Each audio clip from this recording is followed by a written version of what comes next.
Hey guys, what's going on? Coming at you with a Monday night video. So I just want to do a recap over the weekend, basically my thoughts on where the market is.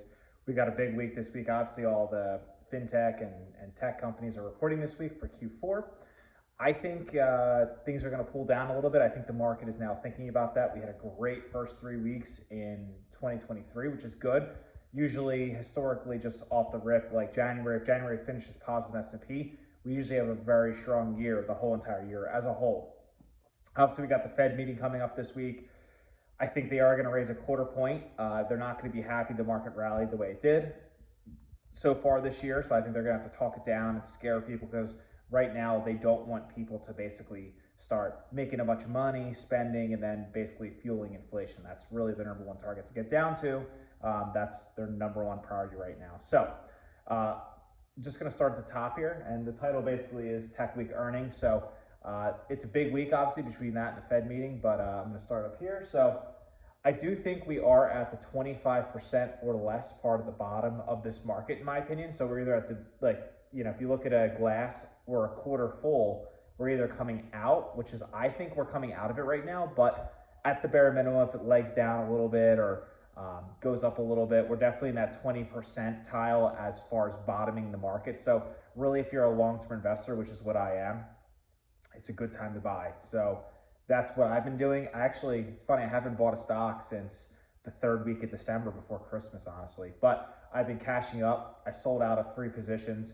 Need to make a video about that, but I did sell out of 3 positions. They were all long-term gains, made 30, 40, or 50% on all three of them. So realized gains, again, very strong this year. Have a lot of cash right now. The most cash I've actually had probably the past year in my portfolio. So I'm ready to go when this market really falls, if it does.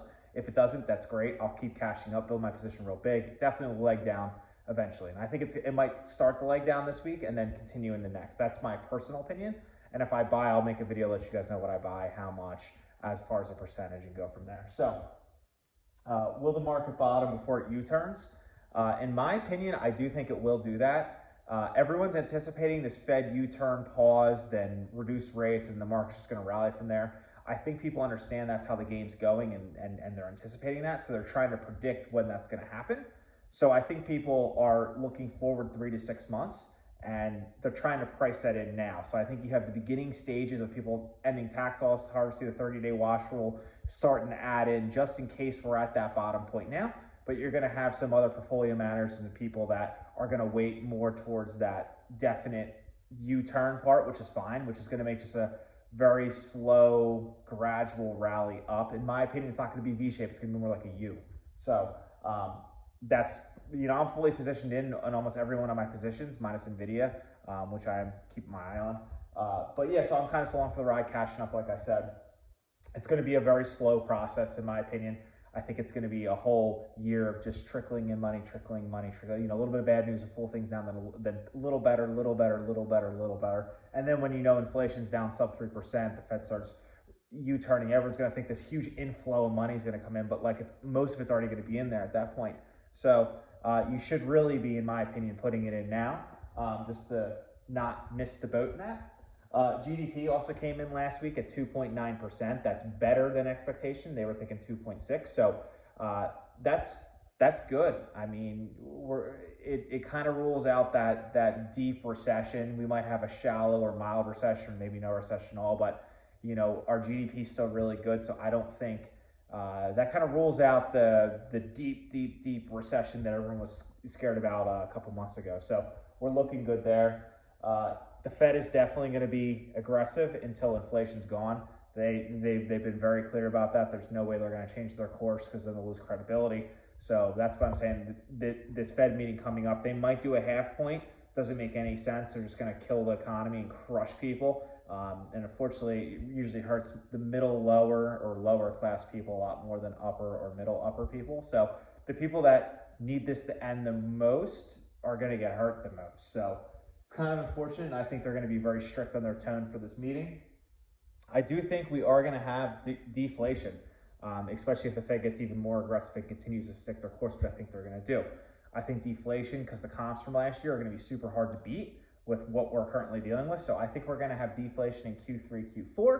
Fed's going to be forced to lower rates. They're going to overshoot it probably that way. They might print around a stimulus or help people out or something like that. It's going to drum up the economy right before the holidays, and then we're going to kind of slingshot and go from there and level out. So it's kind of like a bouncy ball in my opinion. Like the first bounce is always the highest, and it gets a little less, a little less, a little less, so like a pendulum. So like we way overswung with printing money. Now we're way overswinging with restricting it. So we're just going to slowly keep doing it back forth until it levels out, and then we have a decade of hopefully normalcy and just a nice rally of the market for years and years and years to come. So, being a long-term investor, like I said, there's a massive opportunity right now. These opportunities don't come much in the market. Tesla was $102 2 weeks ago, and Meta was $90 in October, November, which is crazy. And I was buying Meta like crazy in the low 90s, like insane. So super happy I did that. Earnings this week, we got Meta, we got Google, we got Apple, we got Amazon. So these are all really big companies. Obviously, they're going to set the tone. Obviously, the banks look pretty good. Traveling like airlines, they look fine in my opinion. Obviously, Intel had a horrible report. Kind of makes sense. I mean, consumers have what they need, and they're kind of slowing down. So that's something that we have to watch out for, like Nvidia, AMD, Taiwan Semiconductors. We have to watch out for all those guys because they might leg down a little bit, and if they do, I'll gladly buy. I really want Nvidia. That's really the only one I have I really like that company. I really like their management. I like their cash flow. I like their innovation. I like that they're the biggest player in that field.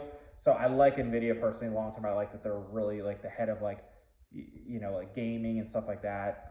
So really have my eye on Nvidia. But yeah, so that's where we're at. I'll let you guys know this week what I think of these earnings. Just in summary, I like keeping these under 10 minutes because there's a lot of other people that talk forever about things, and like it's real nice, quick, brief. But kind of what I'm doing right now, I'm still cashing up. Haven't bought anything this year yet. I am prepared to buy. I do think we're going to leg down, in my opinion, after the earnings this week, which I'm totally fine with.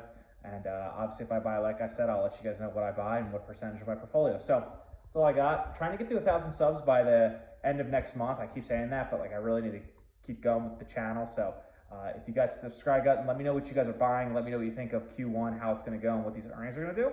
Till tomorrow, peace.